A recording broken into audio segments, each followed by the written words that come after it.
بسم اللہ الرحمن الرحیم۔ مرغی یا مرغا ذبح کرنے کا، حلال کرنے کا کیا طریقہ ہے؟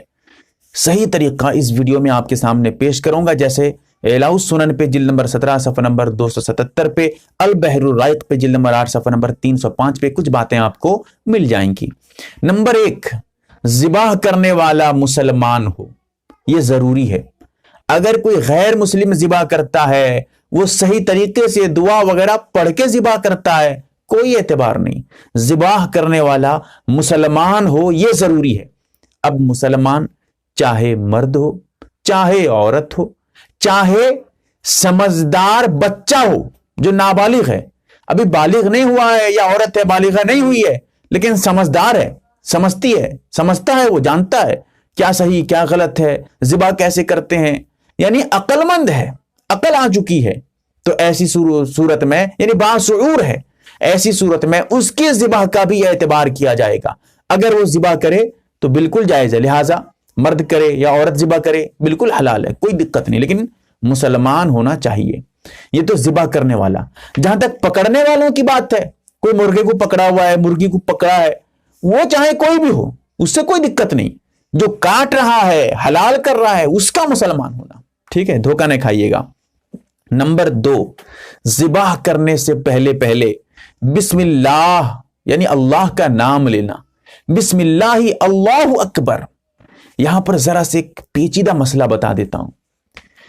دو باتیں ہیں، ایک ہے بسم اللہ، یہ دعا ہے، ذبح کرنے کی دعا، اسے ہی دعا کہتے ہیں۔ بسم اللہ اللہ اکبر بغیر واو کے۔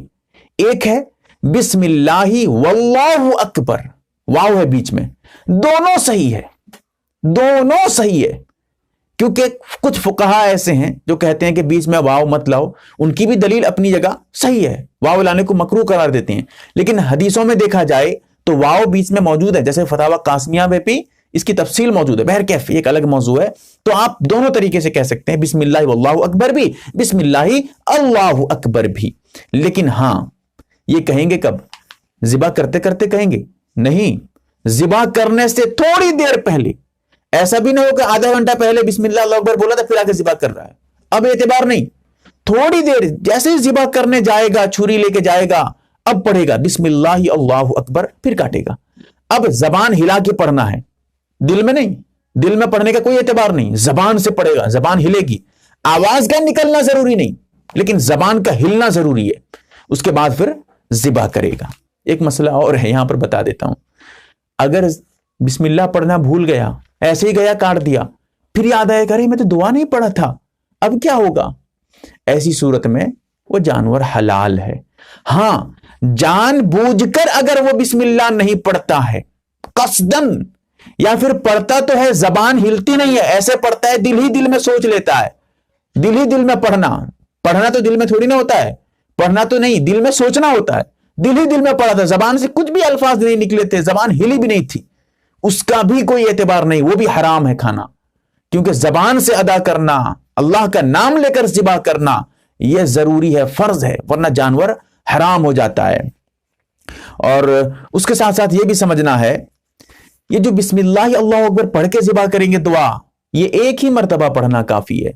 3 مرتبہ پڑھتے ہیں لوگ، کوئی ضرورت نہیں، 3 مرتبہ کی کوئی ضرورت نہیں ہے، صرف ایک ہی مرتبہ پڑھ کے آپ ذبح کر دیجیے ایک جانور، لیکن اگلا جانور ذبح کریں گے پھر اس کے لیے الگ سے پڑھیں گے، پھر اگلا جانور۔ اگر ایک ہی مرتبہ پڑھ کے دھڑا دھڑ 10-20 جانور کاٹ دیتے ہیں، صرف پہلا جانور حلال اور سب حرام۔ اسی لیے ہر جانور کو ذبح کرنے سے پہلے ایک مرتبہ، اس سے تھوڑی دیر پہلے بسم اللہ اللہ اکبر پڑھنا ضروری ہے۔ اسی طرح اس کا یہ بھی ذرا مرغا ذبح کرنے کا طریقہ یاد رکھیں، چاہیں آپ اپنے ہی ہاتھ سے ایک آدمی اسے پکڑے، وہی ایک ہی آدمی، یعنی کوئی دوسرا آدمی نہیں ہے، وہی آدمی پکڑ رہا ہے زمین پہ، اسے پیر سے پکڑ رہا ہے اور اسے ذبح کرتا ہے، ایک آدمی ذبح کر رہا ہے، تب بھی جائز ہے، کوئی دقت نہیں، زمین پہ لٹا کے ذبح کر دیا۔ اسی طرح کوئی دوسرا آدمی پکڑ رہا ہے اور یہ ذبح کر رہا ہے، تب بھی جائز ہے، کوئی دقت نہیں، کوئی حرج نہیں۔ اور یہ جو دعا پڑھنا ضروری ہے، یہ ذبح کرنے والے کے لیے، جو پکڑا ہے اس کے لیے کوئی ضروری نہیں، اس کو پڑھنے کی ضرورت بھی نہیں، کیونکہ تو ذبح ہی نہیں کر رہا، تو پکڑا ہے بس، پکڑنے والا کوئی بھی ہو اس سے کوئی دقت کوئی حرج نہیں ہے۔ اور اسی طرح یہاں پر